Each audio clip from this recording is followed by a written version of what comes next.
Frédéric Souillot, bonjour. Bonjour. Merci d'être en direct avec nous dans ce studio avant d'aller manifester donc cet après-midi, puisque c'est la 7e journée de mobilisation contre la réforme des retraites. Il y en aura encore une 8e mercredi. D'abord, ce chiffre qui nous a interpellés ce matin, sondage Elab pour BFM TV. Alors, il y a toujours 7 Français sur 10 qui sont opposés à la réforme, mais 78% des Français pensent qu'elle sera votée, qu'elle sera appliquée, et ce chiffre est en hausse de 14 points. Euh, Est-ce que vous pensez encore que le combat est gagnable? Ben, bien évidemment, sinon, être syndicaliste, c'est l'optimisme et l'enthousiasme. Et puis, je vais beaucoup en province. Sur les ronds-points, les zones industrielles, les équipes sont là et la mobilisation, elle est massive et déterminée. La On n'a pas de sujet comme, celui de la réforme des retraites. Aujourd'hui, il y a ce sondage, 94 des actifs sont contre. Donc, bien évidemment, on va pousser, continuer pour faire reculer ce gouvernement. Mais on a des auditeurs ce matin qui nous disent oui, moi j'y vais, mais j'y crois plus, ou c'est la dernière fois que j'y vais, après ce sera terminé. On entend ce découragement, ou en tout cas cette résignation. Vous la ressentez aussi? Quel est l'état des troupes aujourd'hui? Ah ben, alors, je vous l'ai montré, hors antenne, bah, l'état des troupes, il est massif et déterminé.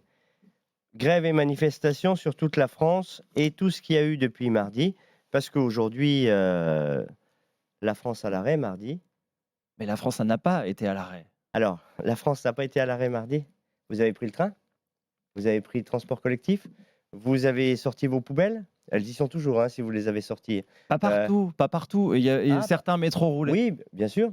Oui, par certains exemple. métros roulaient, oui, les 2 Et lignes, qui sont c'est automatisées. pas généralisé. Vous auriez, non mais vous attendiez plus Non. de cette semaine de Ah mais, mobilisation.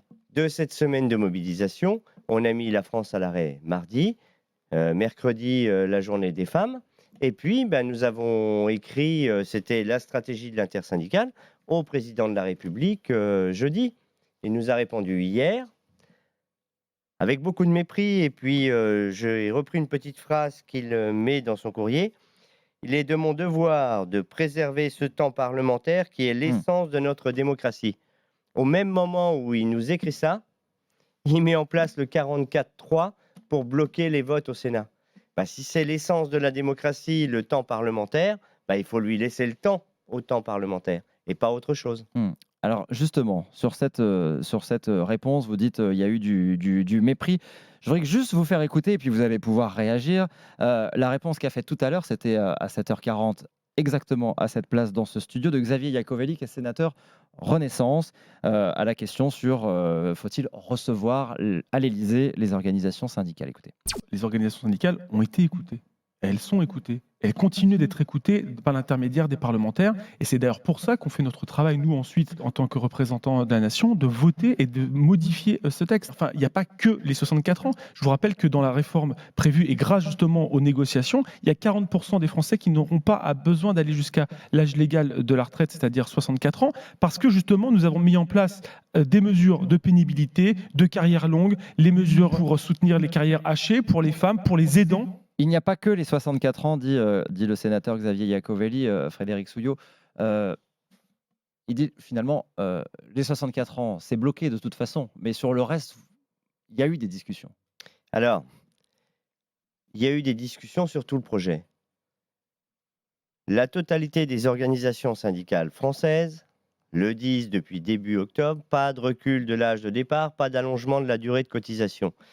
Quand le sénateur explique que 40% des Français vont partir avant 64 ans, oui, bah aujourd'hui aussi ils partent avant 62 ans. Mais que fait-il des 50% qui aujourd'hui, quand ils liquident leur retraite, ne sont plus en emploi? Qui sont à l'assurance chômage, maladie, invalidité et 18% d'entre eux aux minima sociaux. Ceux-là, quand on va leur demander de tirer 2 ans de plus alors qu'ils n'ont plus d'emploi parce que les entreprises ne les gardent pas, que deviennent-ils?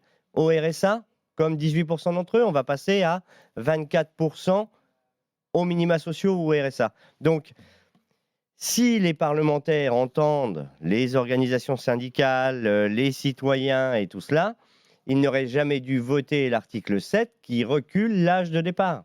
Ils auraient dû dire au gouvernement, eh bien, on va bien sûr modifier votre projet, mais pas de recul de l'âge de départ, pas d'allongement de la durée de cotisation. Alors que faire? Que faut-il faire pour être entendu, Frédéric Souillot? On entend beaucoup cette question dans la bouche des dirigeants syndicaux ces derniers jours. Bah, que faut-il faire? Il faut mobiliser. Mais mobiliser, y compris par le blocage. Il faut aller jusqu'à des blocages? Donc des actions illégales? Bah alors, illégal, ça s'appelle un barrage filtrant. On vous distribue un tract, ça peut prendre du temps, ou un tracteur qui tombe en panne sur un rond-point en Lozère, comme on a pu le voir 2 fois cette semaine. Ça arrive. Mais c'est pas de l'illégalité. C'est manifester, montrer que les Alors, salariés n'en veulent pas et ils sont là. Mais Oui, manifester, on voit bien que ça n'a pour l'instant pas d'effet. On en est à la 7e. mais pas Et d'effet. il y a du monde. Et il y a du monde dans les manifestations et elles se passent bien. Pas Mais ça d'effet. n'a pas Pourquoi? d'effet. Parce que l'exécutif ou le président de la République ont fait comme si ça n'existait pas. Avant le courrier, là, le président de la République, il parle 2 fois de cette réforme au Salon de l'Agriculture et à Rungis. Point. Avant ça, il nous parlait depuis l'étranger. Et c'était même avant son voyage en Afrique. Mais pour être clair, quand on entend que faut-il faire, quand on entend cette question dans la bouche des leaders syndicaux, que faut-il faire pour être entendu? Est-ce que derrière, il n'y a pas le risque qu'on aille, alors vous dites blocage, mais vers des actions peut-être encore plus radicales et vers la violence? Alors la violence, on ne la cautionne pas, jamais. Maintenant, bien évidemment, sur le terrain, la base dit, si c'est cela qu'ils veulent, on ne veut pas en arriver là, mais si c'est ça qu'ils veulent, eh ben on va leur montrer qu'on peut être plus déterminé que cela. Et nous, organisations syndicales, on dit bien, pas de violence, pas d'exaction, pas de choses comme ça. Certains, pour être clair, ont l'impression que finalement, sans violence, ils ne seront jamais écoutés. C'est ça finalement c'est la malheureux. conclusion de ce qui s'est passé ces derniers C'est jours. malheureux dans une démocratie où les organisations syndicales organisent des manifestations très encadrées et d'ailleurs le président dit ça vous honore. Alors on se demande même s'il se fout pas de notre gueule, pardon, excusez-moi, mais quand il l'écrit comme cela, et à côté de ça, rien. Donc il va falloir faire quoi? Comme l'ont fait certains collectifs ou des choses comme ça pour être vu? Eh ben non. Et quand vous dites blocage, c'est blocage de quoi? Blocage des routes? Rond-point, zone industrielle. Là, vous vous rendez bien compte que vous allez pénaliser, y compris des gens qui travaillent et qui pourront plus aller travailler et qui sont pas responsables, qui peut-être même ne sont pas spécialement favorables à la réforme des retraites, mais qui seront eux-mêmes pénalisés. Non, mais ça, nous en sommes d'accord.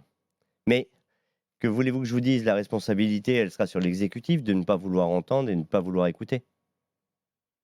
Je voudrais que vous faire dialoguer avec Olivier qui a composé le 32-16. Bonjour Olivier. Est-ce qu'Olivier est avec nous? Bonjour Olivier.